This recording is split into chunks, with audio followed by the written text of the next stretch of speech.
Hey, what's happening, guys? Chris VA Travels here in Fredericksburg. We're a little west of Fredericksburg, and I'm going to visit the ruins of Idlewild, historic home built in 1859. Okay, you can see one of the outbuildings, and I'll tell you, we're behind Walker Grant Middle School, and you can hear Interstate 95, which is going to be just on the other side. And we're about 2,600 feet from the old plank road, which is now Route 3. Okay, I think I can see part of the main building, and let me figure out how to get back there.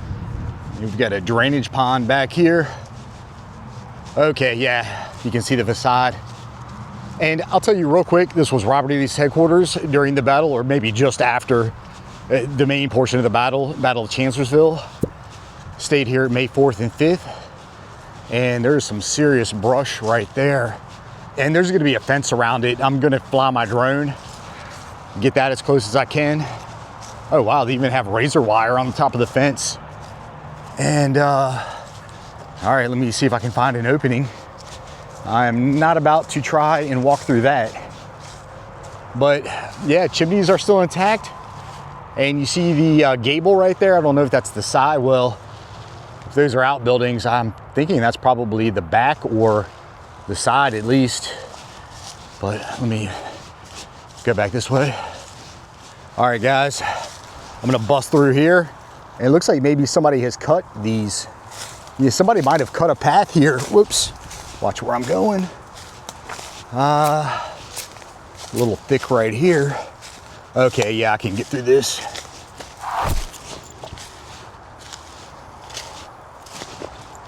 Okay, made it through that. Yeah, big gable right there. Oh, they've got support beams holding it up. And let's see, this is probably the front up here. Okay, front facade. You see it had a giant gable up front, 2 internal chimneys. And according to my drone, the house faces Route 3, the plank road, kind of right where it hits Route 1. So I imagine there was a long driveway down this way.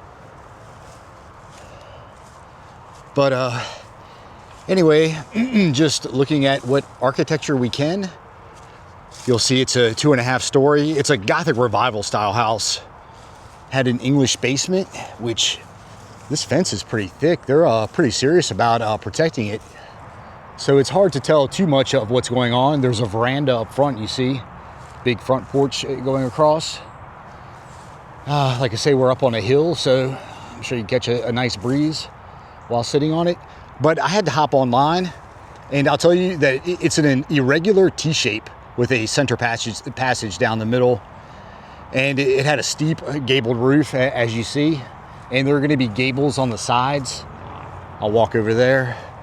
And it had a slate roof, and the slate most likely came from Buckingham County. That's where most of the slate came from in Virginia. The brickwork in the front, it says, is in a Flemish bond pattern. And yeah, I can tell.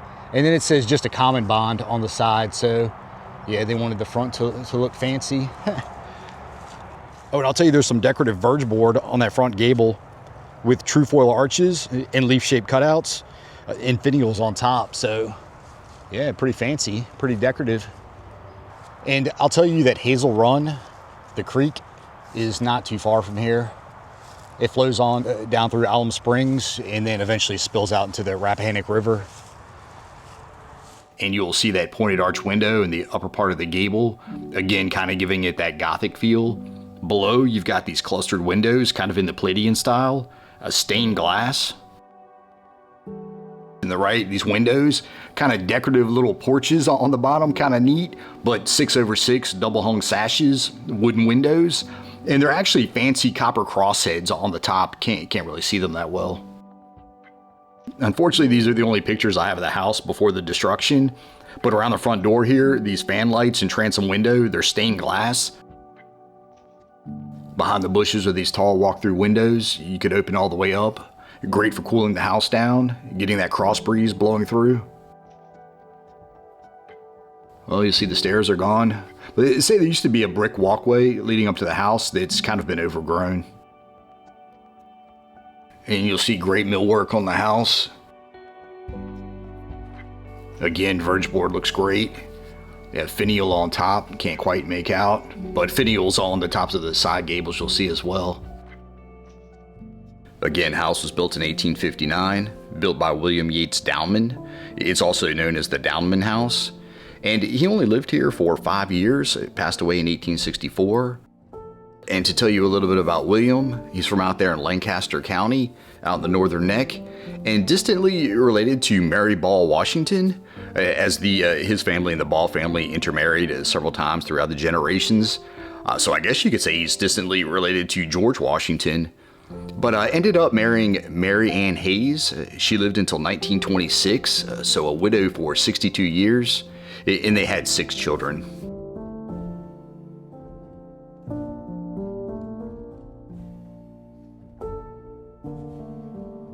I'll give you some quick information on the children as they're related to some of the places in the area.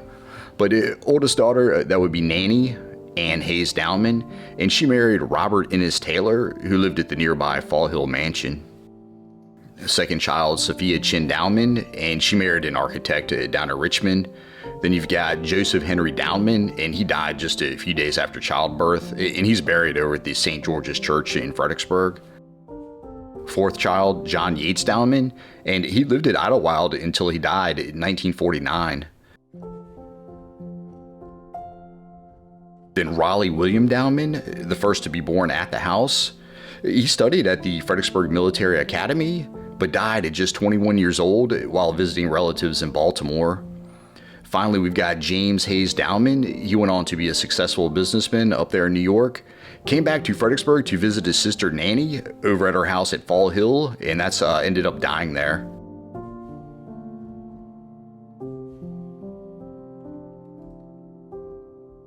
To tell you a little bit about John's wife, Mary Ann, later in life she moved to Fredericksburg, moved into a house off Caroline Street, and that's where she remained for the rest of her life. Like I say, she died in 1926, and when she passed away, she was the city's oldest resident. She also had the first Tiffany stained glass window installed into St. George's Church.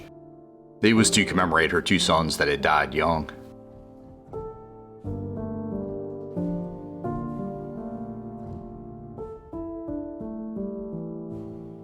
Oh, and to wrap it up, I'll tell you that when the son John died at Idlewild in 1949, it then passed out of the family hands.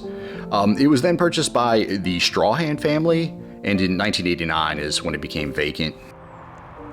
Okay, so yeah, like I say, gables on the sides, and this one's pretty overgrown with ivy, or actually just brush growing out of the house.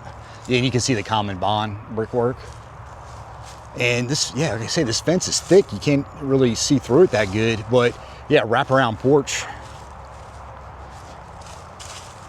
And it looks like slate tiles are still on the outhouses.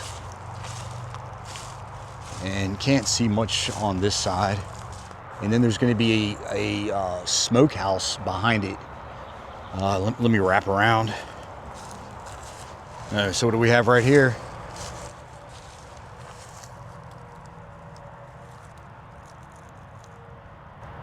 Huh.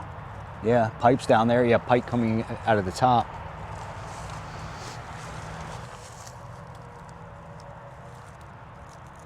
Oh, and I'll tell you, there's a pet cemetery southwest of here. Okay, you can see it a lot better right here. Yeah, it definitely looks like a servant's quarters. A couple rooms up top, verge board going across. You see big slate tiles. And then the roof came off this one. This is probably the smokehouse with this kind of pyramid shaped roof. And there's a little bit of brush to cut through right here. Yeah, roof has come clean off. And yeah, large slate tiles. And all of these buildings, I believe, are on their original spot. Wow. Okay, hold on. So maybe we had 4 buildings. Okay. Yeah, so that one kind of crumbled in, and who knows what this building was. Just some sort of shed really close to this building. And as far as I know, they didn't move any of these buildings. At least I didn't read that anywhere. Oh, there's a shed way back there. And here's the track at Walker Grant. Watch where I'm going. Just walked into this big hole. Oh, and you can see Interstate 95 back there, and Spotsylvania Mall on the other side. Yeah, movie theaters there to the left. Oh, all right. And again, barbed wire on top, so they're not playing around. Okay, yeah, gutters on this thing. And more of that, yeah, verge board on that gable up there.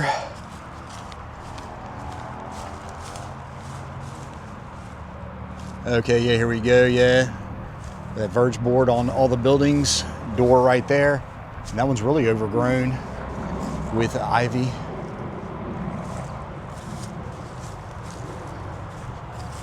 And, wooden board right there between the door and the window. Oh, and I just hopped online. It's saying this might be a dairy. And you see it's a 1.5 story building. And I think I can see part of this no. Okay, the wall's kind of, there's a big hole in the wall separating 2 rooms in there. All right, so yeah, they had pretty good operation going on. They had a smokehouse, a dairy, servants' quarters. There were slaves on the property. Again, the house was built in 1859, so slavery had ended just a few years later. There were 7 slaves on the property, one of which was a 43-year-old female, 3 40-year-olds, a 25-year-old, a 15-year-old, and then an 11-year-old. And they think that Downman had gotten inspiration for the architecture and the name of the house from a book they had read by author Nathaniel Parker Willis. It was called Outdoors at Idlewild. It was a memoir about his house, which was called Idlewild, which had a similar Gothic style. And he actually mentions his estate Idlewild in many of his works. And Willis had gotten the name Idlewild because he had built his large Gothic-style cottage overlooking a steep gorge in the Hudson River Valley, 1846. And the person that sold him the land said that the area was nothing but a bunch of Idlewild in which nothing could be made. So, bam, that's how he got the name Idlewild.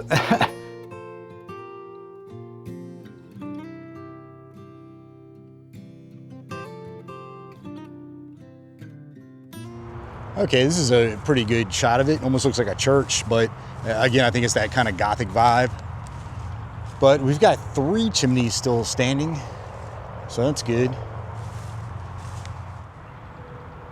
Yeah, I'm pretty sure you had stained glass windows on the top of that gable. And then kind of narrow windows right below it. And then, is that a door underneath it? Did the porch, I don't know, maybe you had stairs coming off that? Because that looks like a big door, yeah, like I say, English basement. Oh, and there's brick right there. So I wonder if, I don't know if you can see through this fence, but there's a brick pillar. So I wonder if the porch wrapped around, but it's just, yeah. All right. So yeah, it looks like, yeah, porch did wrap around. You see how the brickwork changes right there. Yeah, sorry, I know this thick fence, but, All right, well, yeah, I'm sure eventually that porch is totally gonna be gone, but I guess the brick portion will hopefully remain. It's got these supports all around it, so. House burned down April of 2003. Don't know what happened. It could have been vandals. It could have been the homeless starting a fire to try and stay warm. But I've also heard it was about this time where the first talks of development in the area and talks of historic preservation of the home, and that's when the house mysteriously caught fire, so I've heard that said.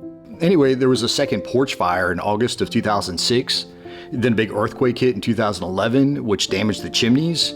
It then also knocked down the chimneys on the big outbuilding behind it.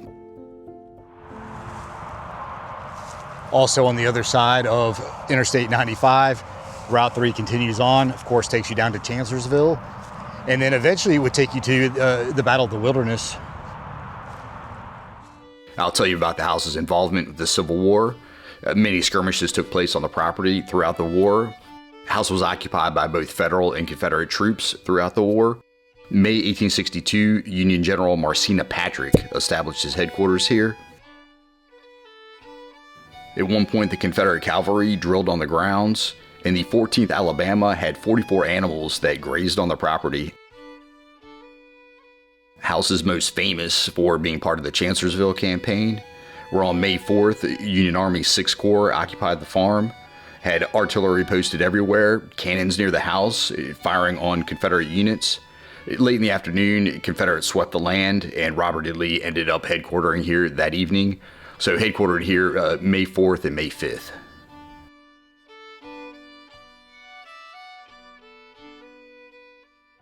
And William Downman, the patriarch, again, the one who had the house built, he did see action during the war. He enlisted on March 19th, 1862, was mustered into the Fredericksburg, Virginia Light Artillery, served as a private, and discharged not even 3 months later on June 6th, 1862, by orders of Brigadier General J.J. Archer. He suffered from ill health, died just a couple of years later, 1864, at the age of 34.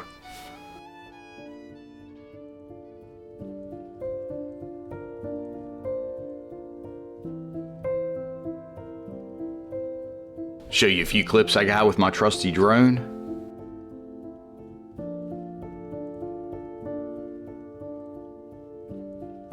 Yeah, you're just gonna have to picture it in your head, but it might have had a dining room right here, a parlor.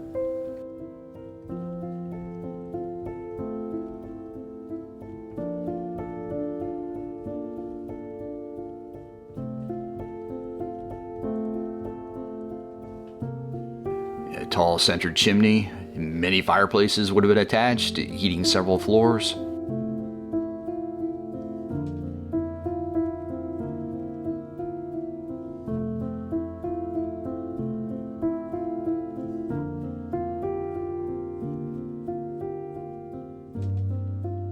You can see all the way down into the basement. And I believe that's a fireplace on the level below. And these fireplaces, they're attached to the chimney on the side of the house.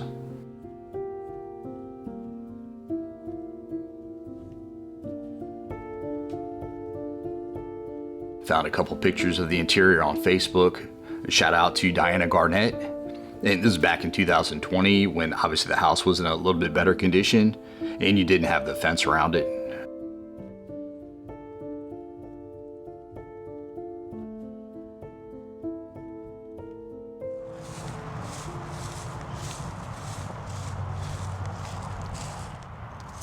Got a cedar on the property, holly behind it.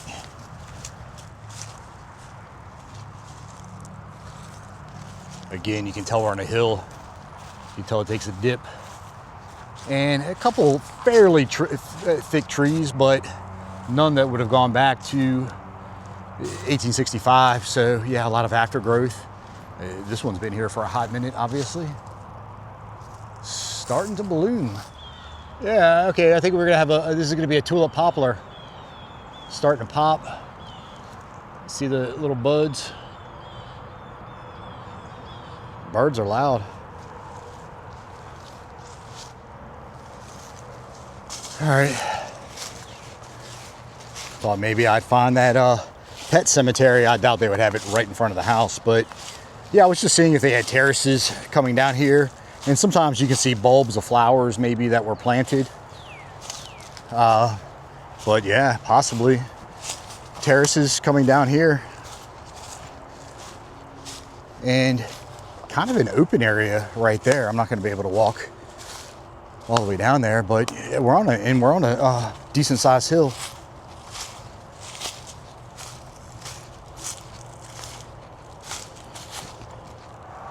But yeah, while I'm out here, let me just look at this building back here. Oh yeah, we've got a couple walnut trees. I think that one's going to be one over there too. And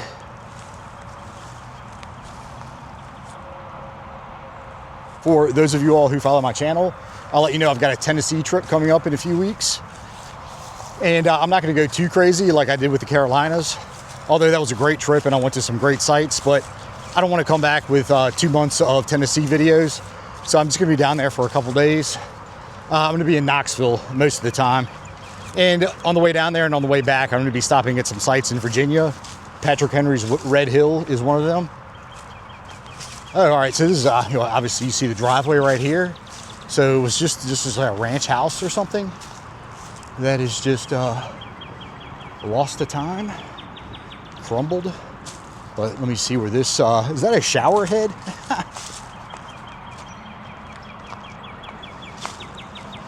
And I'm wondering where this driveway leads. I'm not gonna walk too far down it, but, oh, so it was a red house, it appears. Well, I'm not gonna walk all the way down there, but let me check out the other side. And there are a lot of hawks flying around. I believe those are hawks. But I'll give you a shot of it from back here. All right, I'll just walk up here, show it to you. Just a crumbled house. One chimney in the back right there. All right, and just a shed or a barn, something back here. But I don't need to mess around with this. It's nothing really historic. Hey, that wraps it up, guys. And I'm glad I got to check this place out before it crumbles. And there are a couple more of these houses in Fredericksburg, in the Fredericksburg area, that I'm gonna try to capture. But yeah, I'm gonna hit the road as always, guys. Like and subscribe. See you on the next one.